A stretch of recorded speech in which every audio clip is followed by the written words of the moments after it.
KPM.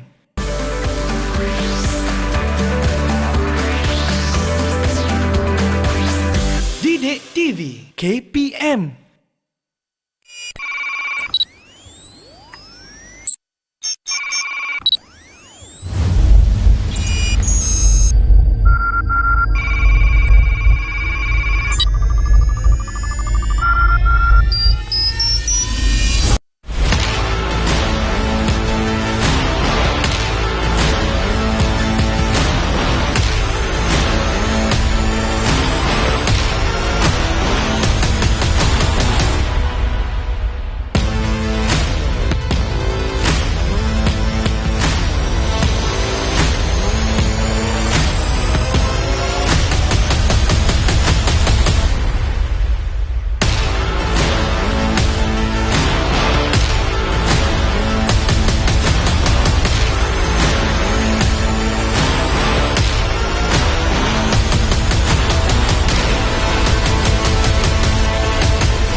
Assalamualaikum dan salam sejahtera. Anda sedang menyaksikan sebuah program baru di Didik TV KPM iaitu Pentafsiran Sumatif bersama dengan saya Syamira Nazir. Di mana di dalam episod hari ini kita akan bincangkan sebuah tajuk iaitu Dasar dan Konsep PASM. Mungkin ada yang tidak mengetahui apa yang dimaksudkan dengan PASM. PASM merupakan singkatan kepada Pentafsiran Alternatif Sekolah Menengah bagi murid berkeperluan pendidikan khas MBPK yang telah mula dilaksanakan sejak tahun 2021. Dan kita bersama dengan seorang tetamu di studio yang cukup luas pengalamannya tentang tajuk yang akan kita bincangkan dalam hari ini. Pada hari ini, tapi sebelum itu, ayuh kita saksikan terlebih dahulu profil beliau.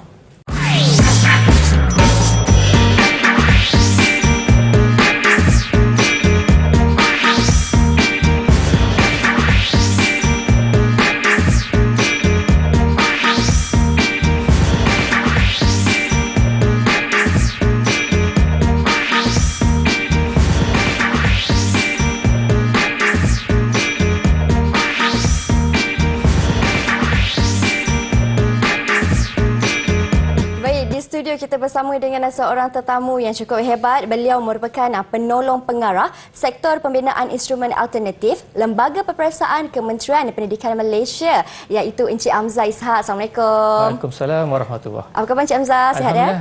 Sihat. Selamat datang ke Pentafsiran Sumatif. Terima kasih. Baiklah. Baik Encik Amzah, sebelum kita teruskan perbincangan kita pada hari ini, tak lupa juga turut serta bersama dengan kami di studio seorang cikgu juru bahasa isyarat iaitu Cikgu Suhaili Abdul Ghani dari SK Pendidikan Khas Jalan Batu, Kuala Lumpur. Apa khabar Cikgu Suhaili?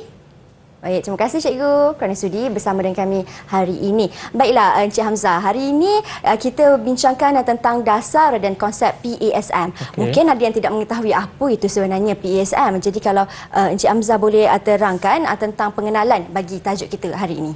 Mira pun tadi dah sebut PASM tu bermaksud Pentafsiran Alternatif Sekolah Menengah.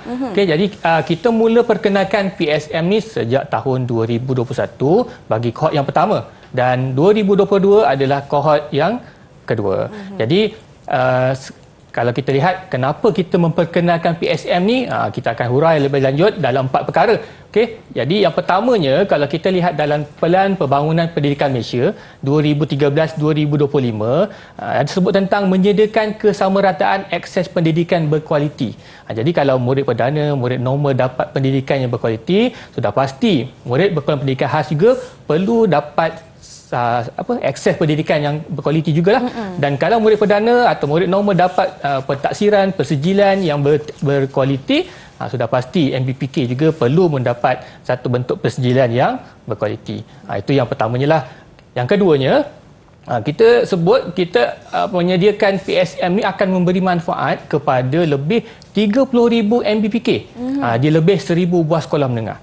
Jadi kalau untuk pengetahuan Mira, sebelum tahun 2021, MBPK kita ni tak dapat apa-apa sijil kecuali sijil berhenti sekolah.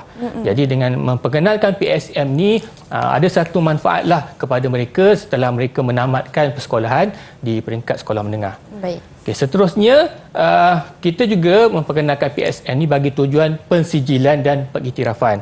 Bagi peluang mereka ni selepas tamat sekolah, boleh sambung belajar, okay, boleh berkejaya dan sebagainya yang sesuai lah dengan MBPK.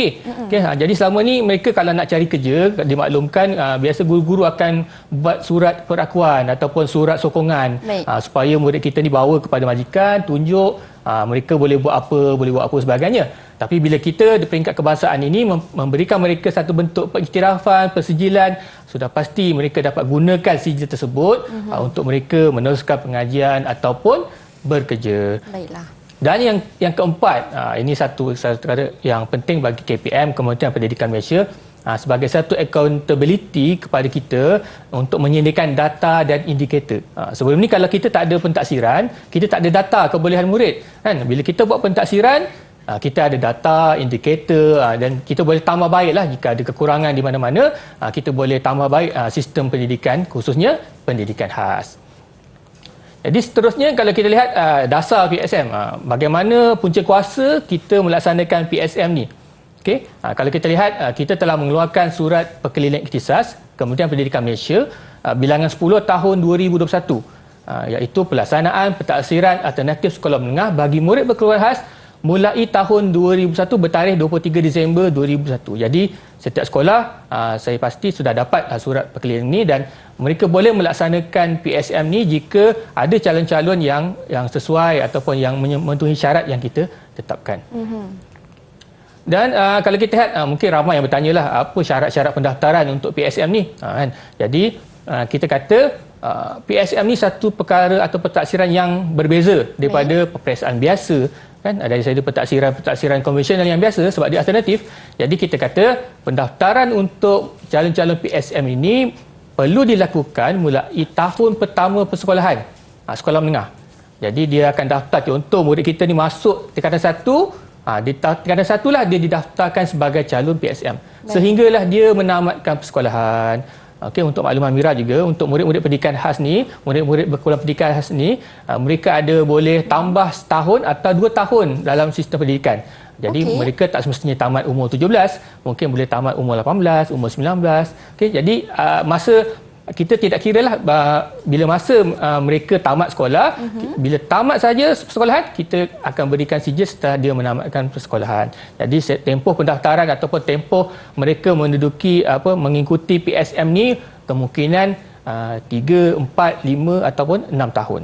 Okey, dan kita juga menetapkan bahawa calon ataupun murid MBPK ni tidak boleh mendaftar peperiksaan atau pentaksiran lain pada tahun yang sama. Sebagai contoh, mereka di tingkatan 5, kan? Mereka nak daftar sebagai calon SPM. Okay, jadi mereka tak bolehlah mendaftar sebagai calon PSM. Jadi kita hentikan ataupun kita tamatkan pentaksiran mereka di tingkatan 4 mungkin. Okay? Jadi tak boleh daftar 2 peperiksaan lah dalam tempoh waktu yang sama. Baik. Okay. Dan kita ada syarat-syarat tambahan. Yang pertamanya, sudah pasti PSM ni untuk murid berkeperluan pendidikan khas yang berada di sekolah KPM atau sekolah bantuan kerajaan atau sekolah di bawah agensi kerajaan atau sekolah swasta yang berdaftar dengan KPM. Jadi sekolah swasta pun kalau dia berdaftar dengan KPM, jadi murid-murid MBPK di situ boleh daftar sebagai calon PSM. Seterusnya, kita kata murid-murid MBPK ni perlu mengikuti kurikulum pendidikan khas. Kalau kita lihat dalam akta, kurikulum pendidikan khas itu merangkumi kurikulum kebangsaan yang diubahsuai oleh ketua pendaftar, kurikulum yang dibina khusus oleh ketua pendaftar atau apa-apa kurikulum latihan kemahiran yang pada pendapat ketua pendaftar sesuai dan bermanfaat bagi MBPK. Jadi kalau kita kata murid kita dia duduk kurikulum pendidikan khas, selagi itulah mereka boleh mendaftar sebagai calon PSM. Dan syarat yang terakhir Mira, yang penting sekali, kita kata dia perlu mendapat kebenaran ibu bapa lah atau penjaga secara bertulis untuk mendaftar PSM. Jadi mereka ni perlu dapat kebenaran dululah. Ibu bapa, maknanya ibu bapa dah faham apa itu PSM, kenapa mereka perlu didaksir melalui PSM. Jadi dah ada beri kebenaran, barulah kita daftarkan calon tersebut sebagai calon PSM. Baiklah. Dan Encik Hamzah, kalau saya boleh bertanya, tadi Encik Hamzah dia mengatakan jikalau murid itu ingin menduduki SPM, maka PSM itu akan berakhir di tingkatan 4. Tapi apabila selesai tamat persekolahan, adakah sijil PSM itu akan tetap diberikan? Ya, betul Mira. Walaupun mereka mengikuti tamat di tingkatan 4, sudah pasti mereka dah mengikuti PSM tu daripada tingkatan 1 lagi. Tingkatan 1, tingkatan 2, tingkatan 3. Jadi dah ada data dan rekod pentaksiran yang telah dilaksanakan. Jadi di situlah kita boleh menyediakan sijil untuk mereka itulah. Baik, okey, itu dia sedikit sebanyak pengenalan tentang PASM. Kita akan sambung lagi perbincangan kita selepas ini bersama dengan Encik Hamzah. Jadi teruskan menonton pentaksiran sumatif hanya di Didik TV KPM. Didik TV KPM. Didik TV KPM. Baik, kembali dalam pentaksiran sumatif bersama dengan saya, Shmira Nazir dan juga Encik Hamzah yang merupakan penolong pengarah dalam sektor pembinaan instrumen alternatif Lembaga Peperiksaan Kementerian Pendidikan Malaysia. Di mana hari ini kita membincangkan tentang dasar dan konsep PASM.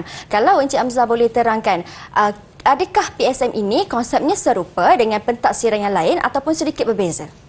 Okay, terima kasih Mira. Jadi kita kata PSM ni satu perkara pentaksiran baharu kan, dan berbeza daripada peperiksaan pentaksiran yang biasa. Jadi sebab itu kita memperkenalkan konsep baru, dan kalau kita lihat 3 perkara utama ni dah membezakan pentaksiran ini dengan pentaksiran yang lain lah. Yang pertamanya, pentaksiran autentik dan bersepadu dan ianya merentas kurikulum. Okay, dan kalau kita lihat PSM ni kita tak lapor berdasarkan mata pelajaran. Kita tak laporkan berdasarkan subjek kan. Jadi kita tak lapor bahasa Melayu dia macam mana, matematik dia macam mana. Kita laporkan berdasarkan konstruk. Okey. Jadi itu satu perkara yang berbezalah. Kemudian kita kata ianya ada satu bentuk perekodan berterusan dan sistematik. Kan kita kata dia berterusan tu daripada dia masuk sekolah tingkatan 1 sampai tingkatan 5 pun kita akan rekod secara berterusan dan sistematik. Dan yang terakhir, kalau kita kata rekod ni lama ni 5 tahun 6 tahun kita rekod kan, jadi kita perlu gunakan teknologi pintar lah sebagai satu medium pentaksiran. Jadi saya kira kalau 3 perkara ini pun dah membezakan pentaksiran ini dengan pentaksiran yang sedia adalah.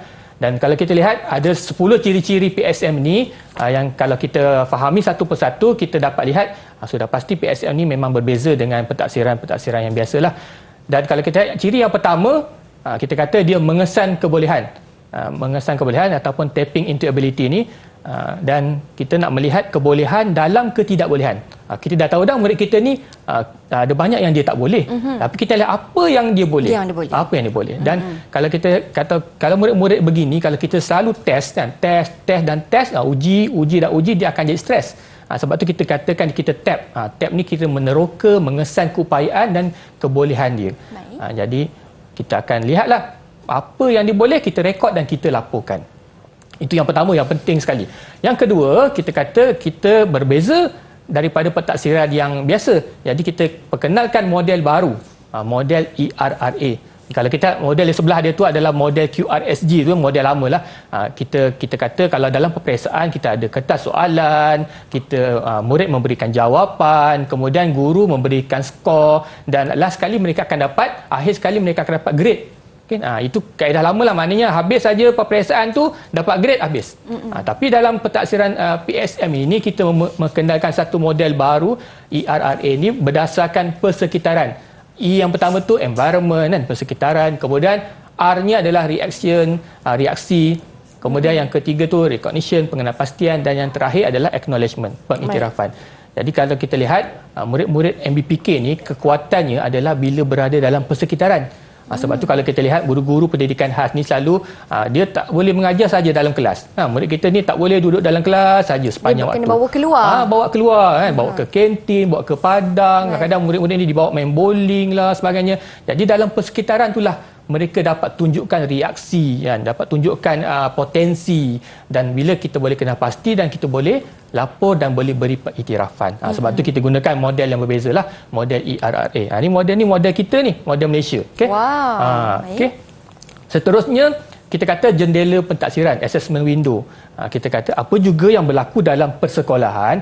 Kalau kita lihat dalam sistem pendidikan khas, sistem pendidikan khas ni ada banyak perkara, ada kurikulumnya, ada kemahirannya, ada kurikulumnya, sukan dan sebagainya. Jadi apa yang telah berlaku dalam persekolahan tu kita teruskan. Sebab tu kita kata guna jendela pentaksiran. Jendela ni biasa kita apa? Kita tinjau, kita jenguk, kita intai kan. Jadi apa juga yang berlaku tu kita jenguk, kita lihat dan kita rekod dan kita jadikan dia satu bentuk pensijilan.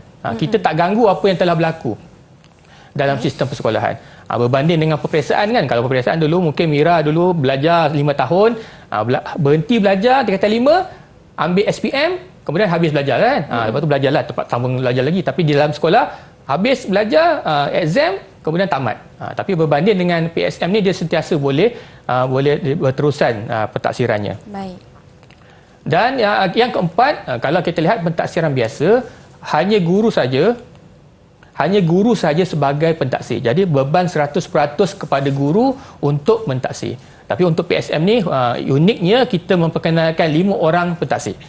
Jadi ibu bapa pun boleh jadi pentaksir, guru boleh jadi pentaksir, komuniti dia pun boleh jadi pentaksir, rakan-rakan boleh jadi pentaksir dan calon itu sendiri sebenarnya boleh menjadi pentaksir.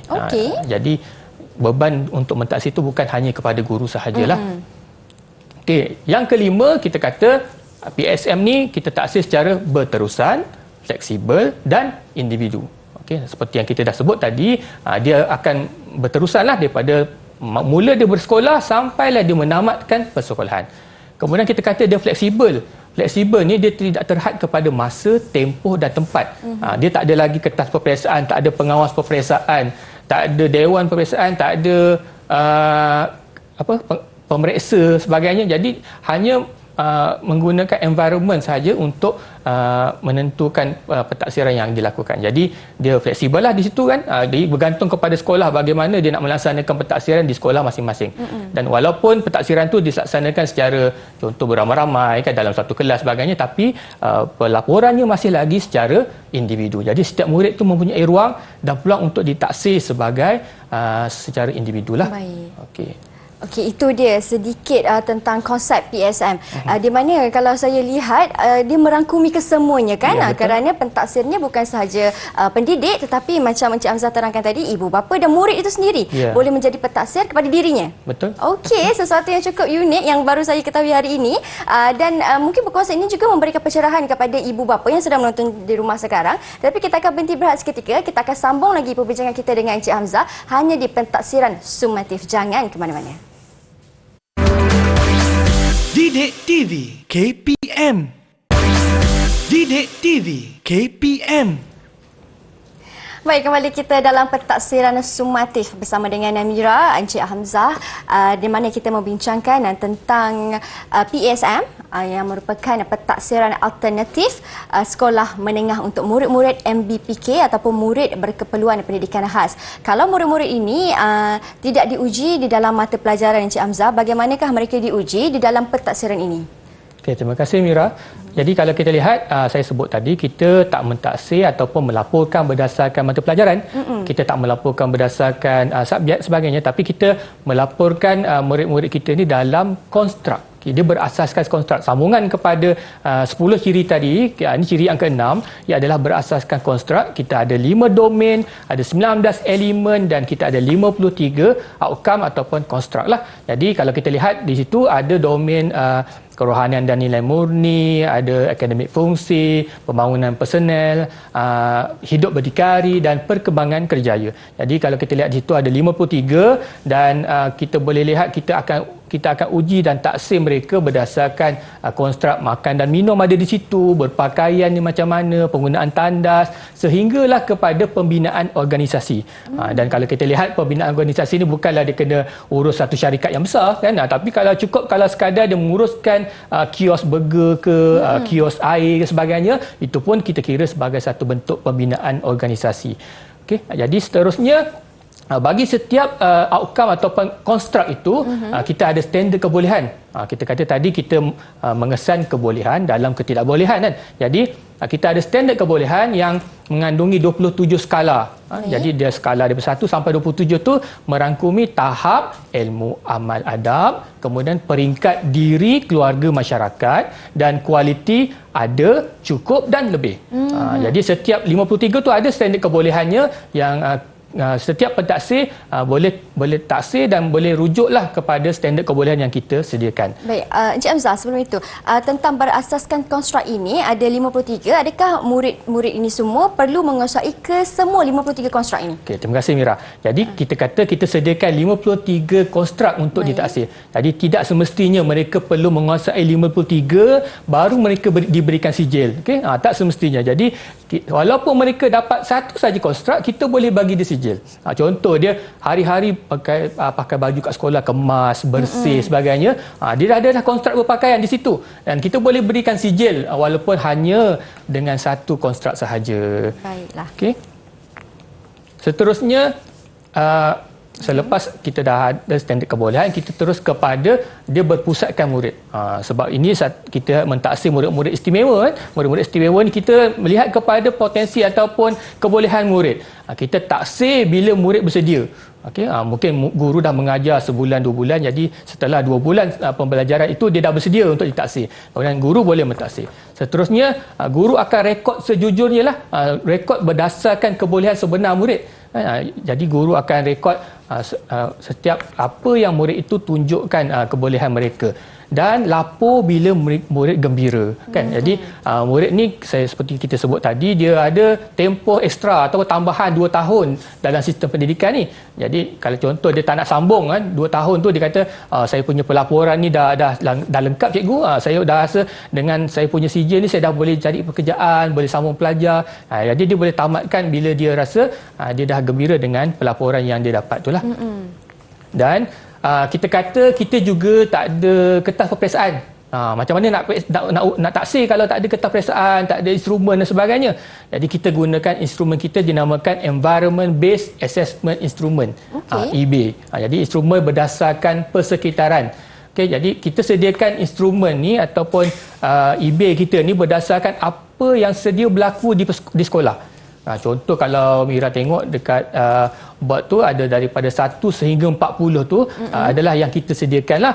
Perkemahan tu memang setiap sekolah saya rasa buat perkemahan. Betul. Kan, jamuan memang selalu sekolah buat jamuan. Kemudian ada berkuda, ada golf. Jadi tak semestinya 40 ni perlu dilaksanakan di sekolah kan. Kalau sekolah tu tak ada kuda, macam mana kami tak ada kuda ni?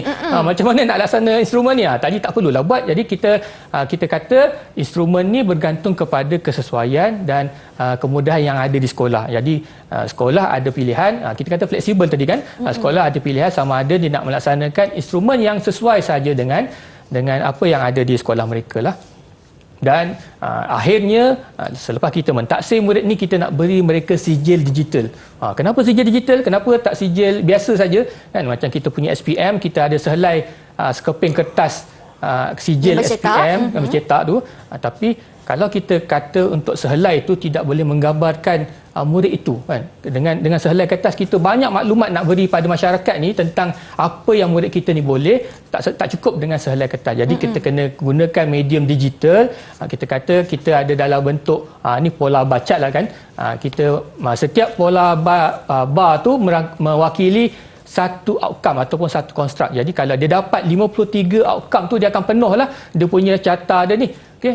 Dia merangkumi diri, keluarga, masyarakat. Jadi kalau kita lihat dia punya carta tu dah sampai hujung tu, maknanya murid kita ni dah berkebolehan sampai peringkat masyarakat. Okay? Dan kita melihat satu persatu lah dia punya kebolehan dia dalam melalui telefon bimbit sahaja. Okay? Baik.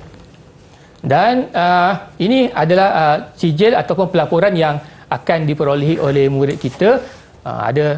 Kalau murid biasa dapat 1, tapi untuk murid istimewa ni kita beri dia 3. Okey, 3. Yang pertamanya mereka akan dapat transkrip. Macam kalau siapa yang dekat universiti dulu ada transkrip kan, menunjukkan kita punya mata pelajaran, detail sebagainya. Tapi untuk MBPK ni kita akan berikan transkrip yang menunjukkan setiap pentaksiran yang telah dilaksanakan di sekolah. Kita boleh lihat bila ditaksir, siapa mentaksir, apa kebolehannya, apa evidennya. Eviden tu kalau kita lihat di situ boleh dalam bentuk gambar ataupun video. Boleh lihat waktu murid itu buat, bila dibuatnya.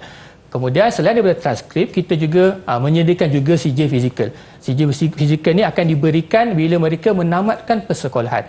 Dan uniknya CJ fizikal kita ni, kita ada sediakan QR code lah. Jadi bila diimbas QR code tu akan keluar sijil digital. Okey, jadi dalam sijil digital tu akan dipaparkanlah lebih lengkap maklumat-maklumat yang boleh kita beritahu pada halayak umum apa kebolehan sebenar murid kita ini. Jadi saya kira kalau ada 3 bentuk pelaporan ni sangat lengkap untuk menggambarkan potensi sebenar MBPK kita. Dan akhir sekali kita telah menganugerahkan sijil alternatif sekolah menengah SASM ini kepada kepada 2,777 orang calon yang bagi tahun 2021. Okey, kita telah buat satu majlis yang disampaikan oleh KPPM ketika itulah. Dan kita jemput ibu bapa, calon untuk naik ke atas pentas untuk terima sijil. Jadi satu perkara yang sebelum ni mereka tak dapat, mereka tak dapat. Jadi kali ini mereka dapat sesuatu yang sangat mengujakan dan sangat bermaknalah kepada mereka setelah mereka belajar hampir 11-12 tahun dalam sistem pendidikan kita. Baiklah, itu penjelasan yang cukup jelas daripada Encik Hamzah tentang PSM ini. Memandangkan kita sudah sampai ke penghujungnya kan. Sebelum kita akhiri, soalan saya tentang PASM ini, adakah pentaksiran ini diiktiraf oleh pihak luar, Encik Hamzah? Okey, terima kasih Mira. Jadi isu pengiktirafan ini sebenarnya kita di peringkat lembaga biasaan memang ada keupayaanlah untuk mengeluarkan sijil dan sudah pasti ianya diiktiraf oleh KPM. Cumanya dari segi penerimaan pihak luar tu kita sedang berusaha dari semasa ke semasa lah. Kita sedang berjumpa dengan pihak JPA, pihak kementerian-kementerian lain yang pihak-pihak berkepentingan, majikan dan sebagainya. Kita akan cuba memperkenalkan, mempromosikan sijil kita ni dan calon kita ni supaya mereka boleh terima murid-murid kita ni sama ada untuk menyambung pengajian ataupun bekerja. Baik. Okey, Cik Hamzah, short and sweet, sedikit kesimpulan ataupun kata-kata akhir kepada penonton di rumah. Jadi saya kira dengan pelaksanaan PSM ni akan memberi satu makna yang besarlah kepada MBPK. Jadi saya mengharapkan sokongan daripada ibu bapa, sokongan daripada masyarakat kepada calon-calon kita yang menamatkan persekolahan dengan sijil alternatif sekolah menengah ni. Baik, terima kasih banyak Encik Hamzah atas perkongsian ilmu pada hari ini yang saya kira pentafsiran alternatif sekolah menengah ini merupakan satu instrumen yang cukup bagus yang dibangunkan oleh pihak Kementerian Pendidikan Malaysia sendiri untuk murid-murid MBPK ataupun murid berkeperluan pendidikan khas. Terima kasih banyak Encik Hamzah. Kita jumpa lagi kepada anda semua yang berada di rumah. Teruskan setia menonton pentafsiran sumatif untuk lebih banyak informasi yang menarik. Saya Syamira Nazir. Assalamualaikum dan salam sejahtera.